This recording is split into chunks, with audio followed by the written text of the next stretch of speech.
Remue ménage. Remue ménage.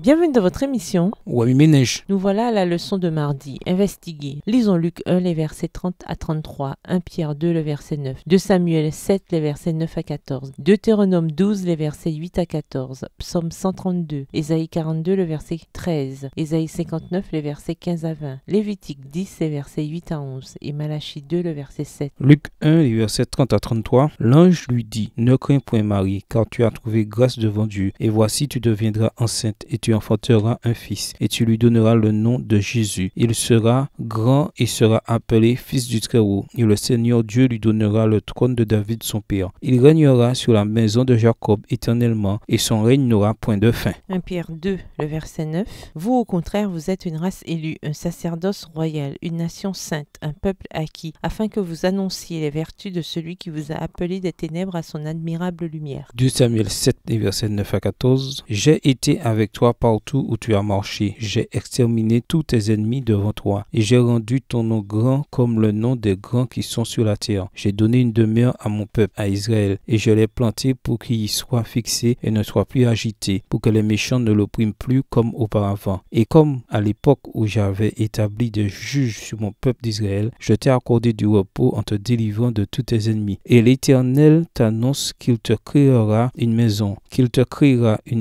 quand tes jours seront accomplis et que tu seras couché avec tes pères. J'élèverai ta postérité après toi, celui qui sera sorti de tes entrailles, et j'affermirai ton règne. Ce sera lui qui bâtira une maison à mon nom, et j'affermirai pour toujours le trône de son royaume. Je serai pour lui un père, et il sera pour moi un fils. S'il fait le mal, je le châtierai avec la verge des hommes et avec les coups des enfants des hommes. Deutéronome 12, les versets 8 à 14. Vous n'agirez donc pas comme nous le faisons maintenant ici, où chacun fait ce qui lui semble bon, parce que vous n'êtes point encore arrivés dans le lieu de repos et dans l'héritage que l'Éternel votre Dieu vous donne. Mais vous passerez le Jourdain, et vous habiterez dans le pays dont l'Éternel votre Dieu vous mettra en possession. Il vous donnera du repos après vous avoir délivré de tous vos ennemis qui vous entourent, et vous vous établirez en sécurité. Alors il y aura un lieu que l'Éternel votre Dieu choisira pour y faire résider son nom. C'est là que vous présenterez tout ce que je vous ordonne, vos holocaustes, vos sacrifices, vos dîmes, vos prémices et les offrandes choisies que vous ferez à l'Éternel pour accomplir vos vœux. C'est là que vous vous réjouirez devant l'Éternel votre Dieu, vous, vos fils et vos filles, vos serviteurs et vos servantes, le Lévite qui sera dans vos portes, car il n'a ni part ni héritage pour vous. Garde-toi d'offrir tes holocaustes dans tous les lieux que tu verras, mais tu offriras tes holocaustes au lieu que l'Éternel choisira dans l'une de tes tribus, et c'est là que tu feras tout ce que je t'ordonne. Psaume 132. Cantique des degrés. Éternel, souviens-toi de David, de toutes ses peines. Il jura à l'Éternel et fit ce vœu au puissant de Jacob. Je n'entrerai pas dans la tente où j'habite. Je ne monterai pas sur le lit où je repose. Je ne donnerai ni sommeil à mes yeux, ni assoupissement à mes paupières, jusqu'à ce que j'ai trouvé un lieu pour l'Éternel, une demeure pour le puissant de Jacob. Verset 6. Voici, nous en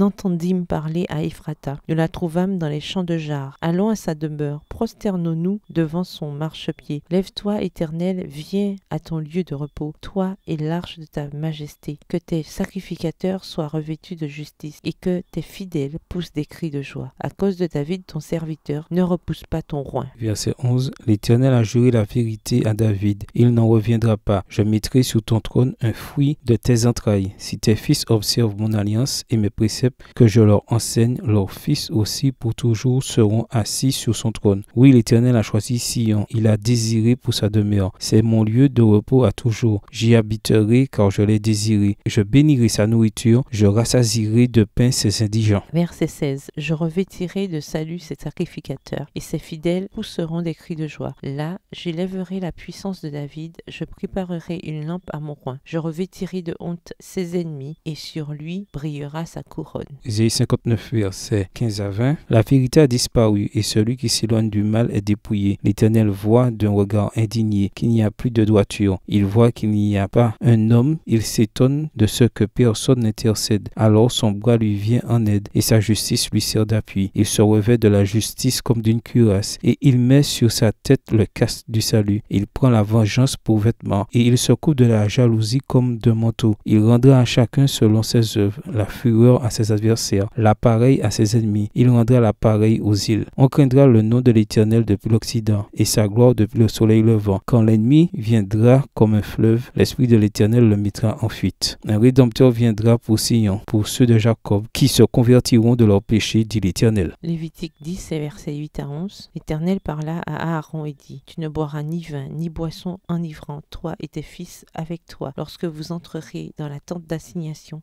de peur que vous ne mouriez. Ce sera une loi perpétuelle parmi vos descendants, afin que vous puissiez distinguer ce qui est saint de ce qui est profane, ce qui est impur de ce qui est pur, et enseigner aux enfants d'Israël toutes les lois que l'Éternel leur a données par Moïse. Malachie 2, verset 7. Car les lèvres du sacrificateur doivent garder la science, et c'est à sa bouche qu'on demande la loi, parce qu'il est un envoyé de l'Éternel des armées. Remue-ménage. Quelle relation ces versets ont-ils avec le passage principal? Quels autres versets vous viennent à l'esprit en rapport avec Hébreux 8 et versets 1 à 6? Révisez votre verset à mémoriser tiré d'Hébreux 8, les versets 1 à 6. Au revoir. Et à demain si Dieu veut. Remue ménage. Remue ménage.